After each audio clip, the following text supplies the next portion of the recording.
یہ ایک بہت صاحب تحقیق بزرگ تھے، داود بن محمود کیسری۔ اہل علم کی اصطلاح میں عام طور پہ انہیں داود کیسری کہتے ہیں۔ داود کیسری رحمۃ اللہ علیہ کا انتقال 751 میں ہوا تھا، یعنی 638 اور 751، آپ دیکھ لیں کتنے سال بنتے ہیں۔ لیکن داود اسی زمانے کے افراد میں سے تھے جب فسوس کا شہرہ دنیا میں پھیلا ہوا تھا، اور عالم اسلام میں لوگ ایک ایک گھر میں اس کے کئی پڑھنے والے تھے۔ شیخ اکبر نے جب الہیات پر بات کی ہے، اسی سے یہ کتاب یہاں بھی پہنچی تھی، اور اسی سے یہ حضرت فرید الدین مسعود شکر گنج رحمۃ اللہ علیہ اور حضرت بہاؤالدین زکریا ملتانی رحمۃ اللہ علیہ، اس کے بعد یہ چیزیں شروع ہوئی تھیں، کیونکہ عراقی ان چیزوں کو لائے تھے۔ اس سے پہلے چشتیوں میں یہ بات نہیں ہوا کرتی تھی۔ یہ کتابیں آئی ہیں اور پھر اس کے بعد لوگوں نے پڑھی ہیں، اور پھر اس فصوص کو انہوں نے خانقاہوں کے نصاب میں بھی شامل رکھا ہے۔ بہت دلچسپ کتاب ہے بچوں، کوئی استاد مل جائے تو اسے پڑھو، پتہ چلتا ہے کہ اللہ نے اس دنیا میں، اس کائنات میں کیا کیا پوشیدہ چیزیں لکھی، اور اس میں ایک سیدنا علی رضی اللہ عنہ کا قول اس کے تو کہنے ہی گیا، اس کے تو کہنے ہی گیا۔ انہوں نے کسی سے فرمایا تھا، ان الناس نیام، لوگ سوئے ہوئے ہیں، اذا ماتوا فانتبہوا، اٹھیں گے جب مریں گے۔ امیر المومنین رضی اللہ عنہ کے یہ قول پوری گھنٹے 2 گھنٹے کی بحث کو چاہتا ہے۔ اس فصوص میں اس پہ ابن عربی رحمۃ اللہ بھی کچھ نہ کچھ ارشاد فرمایا، کبھی براہ راست اور کبھی واسطے سے۔ بہرحال داود کیسری نے اس میں بحث کی ہے کہ صوفیہ کی اصطلاحات کیا ہیں، اور صوفیہ اپنی کتابوں میں جن چیزوں کا ذکر کرتے ہیں وہ کیا ہے۔ داود کیسری رحمۃ اللہ علیہ کے بعد جو لوگ آئے ہیں، ایسے بھی آئے ہیں جنہوں نے کہا کہ کسی شخص کے لیے ابن عربی رحمۃ اللہ علیہ کی ٹرمز کو سمجھے بغیر ان کی کتابوں کو پڑھنا درست نہیں، گمراہ ہو جائے گا۔ یہ بالکل ایسے ہی ہے جیسے آپ ایک حکیم کی کتاب دیکھیں تو اس نے لکھا ہے فشار الدم۔ فشار الدم کیا ہے؟ خون کا دباؤ۔ یہ آپ میڈیکل کی کتاب میں دیکھیں کہ تو وہاں لکھا ہوگا بلڈ پریشر۔ اب ایک بچے کو پتہ ہی نہیں فشار الدم کیا ہوتا ہے، بلڈ پریشر کیا ہوتا ہے، تو اس کتاب سے اسے خاک سمجھ میں آئی۔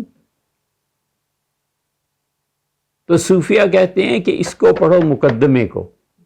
داود کیسری رحمۃ اللہ علیہ ایک ایک بات کا انکشاف کرتے ہیں، واضح کرتے ہیں، ٹرمز کو سمجھاتے ہیں۔ اس لیے واللہ عالم آپ میں سے کون کون فتوحات اور یہ چیزیں پڑھے گا کہ نہیں پڑھے گا، لیکن بہت اچھی ایک فصل انہوں نے قائم کی ہے داود کیسری رحمۃ اللہ علیہ نے، اور انہوں نے مطلع خصوص الکلم فی معانی فصوص الحکم، تو جو انہوں نے یہ کام کیا ہے اس میں 7ویں فصل 7th چیپٹر جو ہے اس میں وہ کہتے ہیں کہ یہ کشف کیا چیز ہے۔ یہ تھوڑی سی طویل اور خشک بحث ہے، لیکن اگر آپ اسے 2-4 مرتبہ سنیں گے تو آپ کو پتہ چلے گا کہ صوفیہ کرام رحمہم اللہ یہ کیسے۔ شاہ ولی اللہ صاحب رحمۃ اللہ نے بھی یہ بحث ایک جگہ کی ہے، حضرت مجدد الفسانی سرہندی رحمۃ اللہ علیہ نے بھی ایک جگہ بحث کی ہے، لیکن سمجھنے کے لیے یہ سب سے زیادہ آسان چیز ہے جو صاحب فصوص الحکم نے لکھی ہے۔ وہ کہتے ہیں کہ کشف کے مرتبے ہوتے ہیں، اور یہ اس کا ترجمہ ہم ساتھ ساتھ کر رہے ہیں۔ وہ کہتے ہیں کہ کشف کے مرتبے ہوتے ہیں اور اس کی قسمیں بھی میں تمہیں بتا دیتا ہوں۔ لغت میں کشف کہتے ہیں حجاب کو زائل کرنا، پردے کو ہٹا دینا۔ اسی لیے کہا جاتا ہے کہ عورت نے اپنا چہرہ کھول دیا، یعنی اس نے اپنا نقاب ہٹا دیا۔ یہ تو ہے لغت کا، لغت کی کئی باتیں آپ سے عرض کی نا، لغت میں کیا کہتے ہیں، اور وہ کہتے ہیں کہ ٹرمز میں صوفیہ کے ہاں وہ لوگ جنہیں غیب کی خبریں پہنچتی ہیں، خواہ وہ ہندو ہوں، عیسائی ہوں، یہودی ہوں، بدھا کے ماننے والے ہوں، گوتم بدھ کے،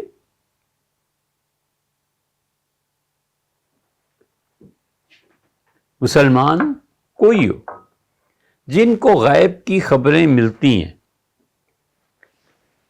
اور حقیقی چیزوں کا انکشاف ہوتا ہے، تو حقائق پردے کے پیچھے ہوتے ہیں، حقائق پردے کے پیچھے ہوتے ہیں۔ جن لوگوں کے لیے یہ پردہ اٹھ جاتا ہے ان کے لیے حقیقت کا کشف ہو گیا، حقیقت میں پردہ ہٹ گیا تو انہیں حقیقت کی خبر ہو گئی۔ ایک آدمی خواب میں دیکھتا ہے کہ اس کی گاڑی گم ہو گئی، کوئی سے تعبیر دیتا ہے کہ گاڑی گم ہونے کا مطلب یہ ہے کہ تمہارا جو پلاٹ ہے نا یہ اب تمہارے ہاتھ نہیں آتا۔ ایک آدمی یہ دیکھتا ہے کہ میری گاڑی کے 3 ٹائر ٹھیک ہیں، چوتھا ختم ہو گیا۔ اس کا مطلب ہے کہ تم جس کام میں پڑے ہوئے ہو 75% ہو گیا اور 25% باقی ہے، ابھی یہ گاڑی چل نہیں سکتی۔ آپ نے دیکھا یہ 2 مثالوں میں کہ گاڑی اور اس کے ٹائر اور یہ خواب دیکھنے والا، اس کو آگاہ کیا گیا، اس پہ منکشف کیا گیا، اسے کشف ہو گیا کہ اوہو وہ جو پلاٹ خریدا ہے نا یہ خواب اس کے متعلق ہے، اوہو جو 3 علوم میں حاصل کرنا چاہتا ہوں 4 ان میں سے 3 مل جائیں گے، چوتھا نہیں مل سکتا۔ خواب میں دیکھتا ہے کہ گھوڑے پہ بیٹھا اور گھوڑے نے گرا دیا۔ اس کا مطلب یہ ہے کہ جس امتحان میں ہے اس میں ناکامی ہو جائے گی۔ یہ پردے اٹھے، وہ دیکھ رہا تھا اپنے پلاٹ کو، اپنی گاڑی کو، اپنے امتحان کو، پردہ جب اٹھایا گیا تو اسے سمجھایا گیا کہ تمہاری جو محنت، کاوش، پلاٹ جو کچھ بھی ہے نا اس کی مثال یہ دیکھ لو جیسے یہ گاڑی ہے۔ اب اس کو اور بھی آسان کر کے سمجھے کہ بچوں جیسے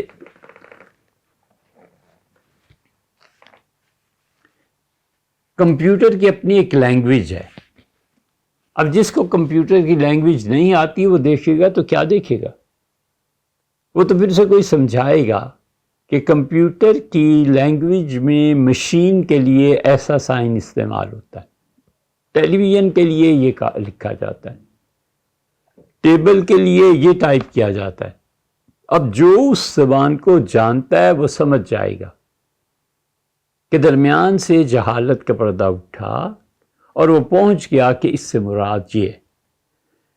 یہ جو غیب کی اطلاعات دیتے ہیں جو پردے کے پیچھے ہوتی ہیں، وہ غیب کی اطلاع دینے والے لوگ جب ان کے اور حقیقت کے درمیان کا پردہ اٹھتا ہے تو خبر دیتا ہے۔ کس چیز کی خبر دیتا ہے؟ آگے 2 چیزیں آ جاتی ہیں، یا تو ان چیزوں کو کوئی وجود ہوتا ہے اور یا ان کا کوئی جذبہ ہوتا ہے۔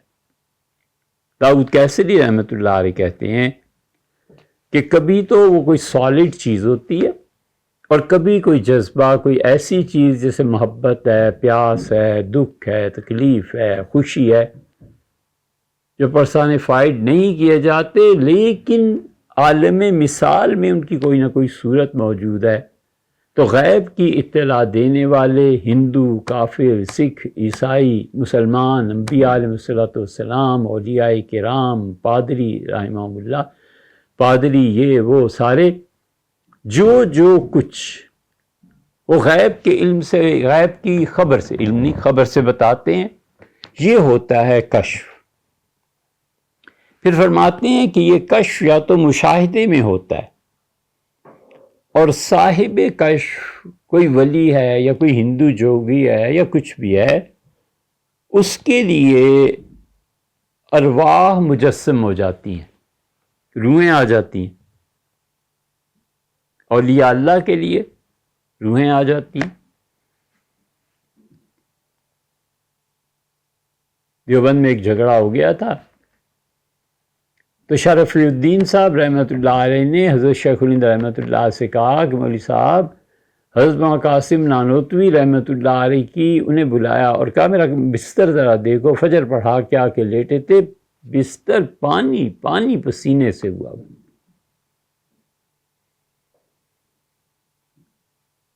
ہوش تھوڑی سی آئی تو کہا مولوی محمود کو بلاؤ۔ حضرت شیخ الہند رحمۃ اللہ علیہ حاضر ہوئے، کہا مولوی محمود میرا بستر دیکھو بھیگ گیا ہے پانی سے۔ کہا حضرت یہ کیا؟ ان کا ابھی تمہارے استاد حضرت مولانا قاسم نانوتوی رحمۃ اللہ علیہ آئے تھے، ان کی روح آئی تھی، اور میں حیران رہ گیا کہ حضرت کہاں، اور مجھ سے فرمایا خبردار جو کچھ مولوی محمود کو کہا تمہیں پتہ نہیں وہ میرا ہے۔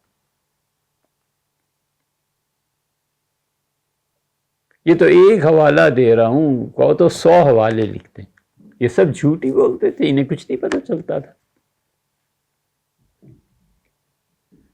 ہندوؤں کے ساتھ بھی ایسے ہوتا ہے، سکھوں کے ساتھ بھی ایسے ہوتا ہے، اہل تشیع کے ساتھ بھی ایسے ہوتا ہے۔ وہ کہتے ہیں حضرت امام رضا رحمۃ اللہ علیہ کے مزار پر امام غائب تشریف لاتے ہیں۔ یہ الگ موضوع ہے کہ وہ کیا ہے اور کیا نہیں، اس پہ شیخ الاسلام ابن تیمیہ رحمۃ اللہ نے بھی اپنی رائے دی اور بہت شدید رائے ہے۔ وہی رائے اس نے محمد بن عبد الوہاب نے لے لی تھی، لیکن ارواح مجسم ہو کے آ جاتی ہیں، جسم آ جاتا ہے، جسم میں ایک روح ہوتی ہے، ماں آ گئی، باپ آ گیا، شدید رعب طاری ہو جاتا ہے۔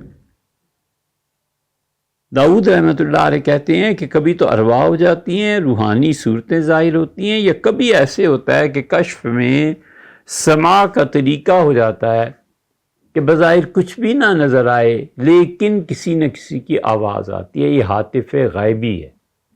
یہ بہت لوگوں کے ساتھ ہوتا ہے، سوتے میں مجھے یہ کہا گیا، خواب میں کسی نے یہ جملہ کہہ دیا، کون کچھ پتہ نہیں۔ اسے صوفیہ اپنی اصطلاح میں ہاتف غائبی کہتے ہیں۔ ہاتف آواز دینے والا، بولنے والا، جو بظاہر آنکھوں سے پوشیدہ ہے۔ آواز آئی کسی نے دی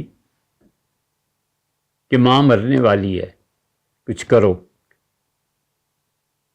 آواز آ گئی، کوئی بظاہر کچھ نہیں، خواب نہیں کہ یہ ہونے والا ہے۔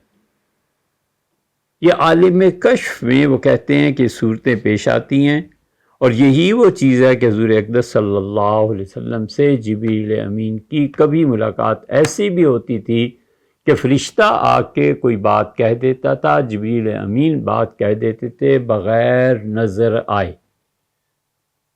یہ کشف ہے اور مشترک ہے، مومن کافر سب کو ہوتا ہے۔ جو آدمی اپنے دل کو ریاضت، مجاہدے اور کڑے اعمال سے صاف کر لیتا ہے، اس کو یہ مرتبہ حاصل ہو جاتا ہے۔ جیسے پٹرول سے صاف کر لو، ہے تو ناپاک ہی نا، پٹرول سے صاف ہوا۔ اور کچھ ہوتے ہیں جو پانی سے صاف کر لیتے ہیں، یہ پاک ہو گیا۔ صاف اور پاک میں فرق ہے نا۔ صوفی کا دل جب پاک ہوتا ہے آہستہ آہستہ، تو یہ چیزیں سامنے آنا شروع ہو جاتی۔ اور بسا اوقات بعض اولیاء کرام رحمہم اللہ کسی معاملے میں اتنے ٹچی ہوتے ہیں کہ ان کے افکار کے خلاف شام کو بات کرو، رات کو نظر آنا شروع ہو جاتے ہیں کہ یہ کیا کر رہے ہو۔ اس سے محبت ہوتی ہے نا، روک دیتے ہیں کہ خبردار یہ کام جو کیا. یہ سب اللہ کی جانب سے ہوتا ہے. اور شیطان اپنا کام ادھر ہندوؤں میں ان کو بھی وہ بھی کہہ دیتے ہیں. کتنے ہی سکھ اور ہندو ایسے ہیں ان کے لوگ گئے ماننے والے تو بغیر کسی وجہ کے کہتے ہیں کہ بھئی تم کینیڈا چلے جاؤ گے. بغیر کچھ سنے کبھی کہہ دیتے ہیں کہ تمہارا ویزا لگنا ہے نا، لگ جائے گا، نہیں لگے گا. یہ کشف ہوتا ہے اس لیے کہ اس نے شدید مجاہدے کے ذریعے اپنے دل کا آئینہ، اپنے باطن کو صاف کر لیا. پاک کرتا تو اس پہ کچھ اور کھلتا، وہ آگے آ رہا ہے.